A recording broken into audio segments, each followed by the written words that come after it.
Now gold is not enough.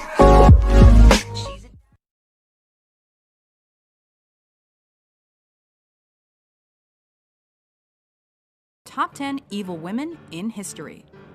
Number 10. Karla Homolka. In 1990, Canadians Karla Homolka and her future husband Paul Bernardo raped Homolka's own sister, then let her choke to death on her own vomit. Not satisfied, the pair raped and killed 2 other teenagers over the next couple of years. Claiming she was forced to kill by Bernardo, Homolka copped a manslaughter plea. By the time videotaped evidence proved she was no victim, it was too late, and she got away with a 12-year sentence. Karla had misled the authorities about her involvement in the crimes. On the videos, she was seen fully participating in the attacks. Had the tapes surfaced earlier, they could have affected her infamous plea deal. Number 9.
Massachusetts also inspired a macabre nursery rhyme, but hers is inaccurate.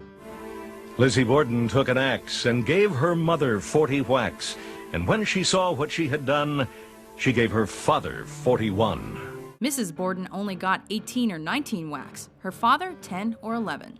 Also, there's a lot of debate as to whether Lizzie really did this dirty deed at all. The jury at her 1892 trial acquitted her of the crime. To be honest, we can't be sure either way. Not because of the evidence, but because the nursery rhyme is so damn catchy. Number 4. Belle Gunness.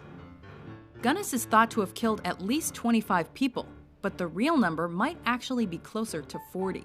She killed her own children, as well as a long string of gullible husbands and suitors. Called a female Bluebeard, Gunness may have been done in by her partner in crime, but that's never actually been confirmed. After all, how do you explain the fact that the supposed corpse of the murderess was several inches shorter than the 6-foot-tall Gunness? Number 3. Ilse Koch. It's tough to choose between Ilse Koch, the bitch of Buchenwald, and Irma Grisi, the beast of Belsen. Both were vile Nazis, but we give the edge to Koch. The wife of the commander of 2 notorious concentration camps, Koch tortured and defiled prisoners and enjoyed selecting those destined for the gas chambers. Supposedly, she also cut tattoos from dead prisoners to keep as souvenirs. Convicted of crimes against humanity after World War II, she later hung herself in prison. No tears were shed. Ilse was charged with personally selecting prisoners for murder. A gruesome selection of skins and shrunken heads was shown to the court. Number 2. Mary I of England. Kings and queens have been known to kill at the drop of a hat. Mary I of England, also known as Bloody Mary, was more systematic. Wanting to restore Catholicism to England, she simply burned a bunch of Protestants, 283 to be exact. Her most heartless murder may have been that of the Archbishop of Canterbury. He renounced Protestantism and rejoined the Catholic faith. But she went ahead and burned him anyway. Not bloody sporting. Before we unveil our number one pick, here are a few honorable, or in this case, dishonorable, mentions. I want to come clean and tell the world that I killed those men in first degree. Robbed and killed them to keep from any witnesses. The abattoir worker who turned her skills on her husband and served him up for the kids. She wasn't mad, she was just evil. Tinning was convicted back in 1987 of killing her 4-month-old daughter, Tammy Lynn, smothering her with a pillow. Tinning had 9 children. All of them died in infancy or just beyond. His wife, Rose, was convicted of 10 counts of murder, including that of her own child, Heather. Number 1, Elizabeth Bathory. And the most evil woman in all of history? Elizabeth Bathory. A Hungarian countess of the 16th and 17th centuries, she enjoyed luring young women to her castle to torture, mutilate, and kill them, just for kicks. The estimated number of her victims goes as high as 650. Legend has it that Bathory bathed in the blood of her victims. It's probably not true, but we wouldn't put anything past the Blood Countess. Do you agree with our list? Who do you think are the most evil women in history?